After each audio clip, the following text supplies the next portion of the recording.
अस्सलाम वालेकुम, welcome to my channel. आइए देखते हैं कि आज हमारे किचन में क्या बनने जा रहा है। लेकिन ठहरिए ज़रा, please don't forget to like, share and subscribe. Thank you. आज हम बहुत ही मज़ेदार किस्म का भिंडी गोश्त बनाने जा रहे हैं और साथ ही साथ आपको ये भी बताएंगे कि प्रेशर कुकर का इस्तेमाल किस तरह किया जाता है और इसमें खाना बनाना कितना आसान है। तो मैं बनाने जा रही हूँ आधा किलो गोश्त और उसके लिए ये छोटे साइज़ का मेरे पास कुकर है 3 लीटर का। कुकर की पैमाइश हमेशा लीटर्स में होती है, तो ये छोटा कुकर मेरे लिए काफ़ी होता है आधा किलो गोश्त बनाने के लिए। तो यहाँ हम क्या करेंगे कि आपको बताते चलें कि देखें इस तरह से ये बेल्ट लगा हुआ होता है इसके ढक्कन में, और हमेशा आप इसको वॉश करने के बाद इसी के अंदर लगा कर रखिए, कभी भी बेल्ट खराब नहीं होगा। अगर आप इसको इसमें से निकाल के रखेंगे तो क्या होता है कि सर्द गर्म मौसम की वजह से बेल्ट पर असर पड़ता है, बेल्ट या तो लूज हो जाता है या फिर चटक जाता है। यहाँ हमने क्या करना है कि 1 कप के करीब कुकिंग ऑयल लेना है। उसे गर्म करने के बाद यहाँ पर आधा किलो से कम मिकदार में भिंडियाँ हैं जिनके सिरे मैंने काट दिए हैं, उनको हम इसमें हल्का सा फ्राई कर लेंगे। फ्राई करने से क्या होगा कि भिंडियों में जो लेस होता है जिसकी वजह से सालन बहुत ही अजीब सा हो जाता है, वो कभी भी नहीं होगा। तो आपने भिंडियों को पहले वॉश करना है, बिल्कुल इनको पैड ड्राई करना है, फिर इनके सिरे काट देने हैं और इस तरीके से आपने ऑयल में डाल के इनको बहुत ही हल्का सा फ्राई कर लेना है। ऐसा नहीं है कि आपने इसको 10-15 मिनट फ्राई करना है, बस इसमें इतनी देर हम इसको फ्राई करेंगे कि ऑयल अच्छे तरीके से इसका लेस ख़त्म कर दे। तो ये फ्राई होने के बाद कुछ इस तरह से नज़र आएंगी और इनको अब हम निकाल लेंगे।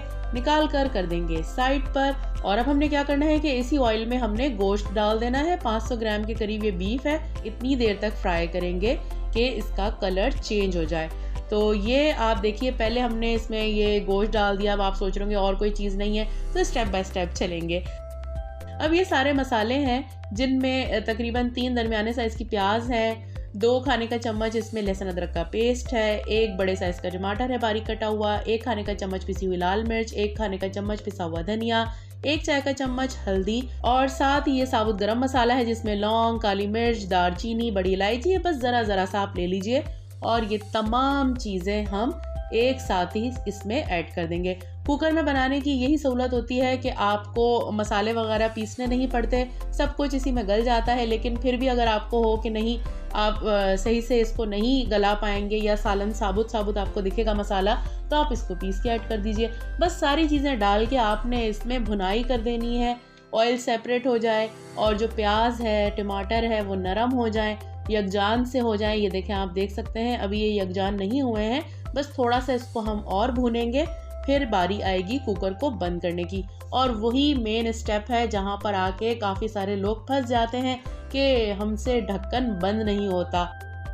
तो साथ में हम यहाँ पर 2 गिलास पानी डाल देते हैं। बड़े का गोश्त है, 15 मिनट लगेंगे इसको गलने में, तो 2 गिलास पानी काफ़ी रहेगा। और ये आप देखिए कि कुकर में आपने इतनी स्पेस छोड़नी है, बिल्कुल ऊपर तक फिल नहीं करना है। और पानी में जब अच्छे से उबाल आ जाएगा फिर आपने ढक्कन लगाना है।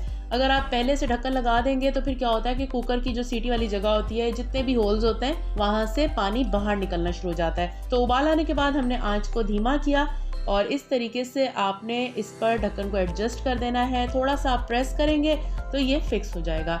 1-2 बार प्रैक्टिस करेंगे तो ये आराम से आपको इसकी आदत हो जाएगी और फिर ढक्कन बंद करना इतना मुश्किल नहीं लगेगा। अब हम इंतज़ार करेंगे कि सीटी बजना शुरू हो जाए। ये आप देख सकते हैं एक छोटी सी नॉब है लेफ़्ट साइड पर, ये जब बिल्कुल उठ जाए तो इसका मतलब होता है कि कुकर में स्टीम बहुत अच्छे से बन गई है। और विसल आना शुरू हो जाए तो तब आप टाइम नोट कर लीजिए और उसके बस 15 मिनट बाद हमने कुकर को बंद कर देना है। अगर बकरे का गोश्त है तो 10 मिनट काफ़ी रहते हैं। और ये देखिए, बस हमने मीडियम आंच इसकी रखनी है, 15 मिनट हम इसको देंगे और बहुत ज़ोरों शोर से ये सीटी बज रही है। अच्छा, काफ़ी लोग डर भी जाते हैं ना, तो भाई डरने की ऐसी कोई बात नहीं है। अगर आपको डर लग रहा हो तो आंच को आप धीमा कर सकते हैं। तो हर चीज़ का हल मौजूद है, ऐसी कोई बात नहीं है, कोई इतनी ख़तरनाक चीज़ नहीं होती। अब टाइम पूरा हो गया तो हम चूल्हा बंद कर देंगे और उस वक्त तक इसको नहीं छेड़ेंगे जब तक कि ये सीटी घूमना बंद नहीं कर देती और ये जो लेफ़्ट साइड वाली नॉब है ये बिल्कुल अपनी जगह पर आराम से बैठ नहीं जाती। उस वक्त तक हमने कुकर को हाथ नहीं लगाना।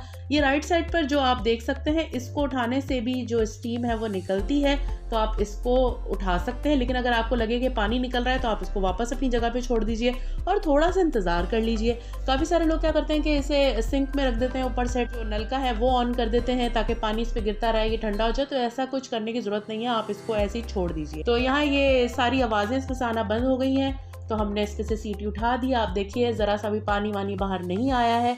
और ये नॉब मैं देखें आपको दिखा रही हूँ छुरी की नोक से दबाकर, लेकिन ये भी नहीं दबी है। इसका मतलब है अभी स्टीम इसके अंदर मौजूद है। तो स्टीम को चेक करने का ये बेहतरीन तरीका है, बस ये छुरी की नोक से या चमचे से किसी भी चीज़ से आप दबा के देखें। ये देखें अब अपनी जगह पे चली गई है, इसका मतलब है अब इसमें स्टीम नहीं है, ये खुलने के लिए तैयार है। और ये हमने बिस्मिल्लाह पढ़ के इसको खोल दिया। हमेशा सामने की जानिब से ढक्कन उठाइए ताकि जो स्टीम रही सही है वो वहाँ से निकल जाए, फेस पर ना आए। तो ये देखें शोरबा इसमें भी मौजूद है और मसाला सारा घुल मिल गया है। तो हम इसके अंदर अब जो फ्राई की हुई भिंडियाँ हैं वो ऐड कर देंगे और इसको बहुत ही मीडियम आंच पर पकाएंगे। भिंडियाँ क्योंकि हाफ कुक्ड हैं, फ्राई करते हुए थोड़ी बहुत ये गल जाती हैं, तो इस वजह से बहुत ज़्यादा देर हम इसको नहीं पकाएंगे। और हल्की आंच रखने से ऑयल वैसे भी सारा ऊपर आ ही जाएगा। अब क्या करना है कि भिंडियाँ डालने के बाद आधा लीमू जो है ना वो इस पर आपने निचोड़ देना है। इससे भी जो है वो सालन के अंदर भिंडियों का लेस नहीं आता और सालन आपका बहुत ही मज़ेदार सा रहता है। बस ये तकरीबन पकने के करीब है, तो इसमें 3-4 हम साबुत हरी मिर्च डाल देते हैं। बड़ा अच्छा सा फ्लेवर आता है शोरबे में, मैं लाजमी तौर पर इस्तेमाल करती हूँ।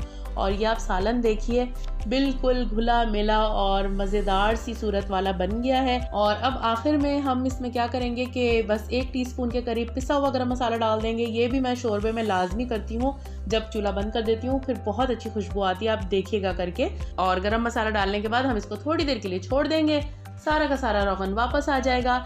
गार्निश कर देंगे हरे धनिए से। बहुत ही मज़े का ये शोरबे वाला सालन बनता है और बहुत ही आसान है। गर्मा गर्म रोटियों के साथ सर्व कीजिए और बताइए कि ये रेसिपी आपको कैसी लगी। अपना रखिएगा ख्याल, फिर मिलेंगे, तब तक के लिए अल्लाह हाफिज़।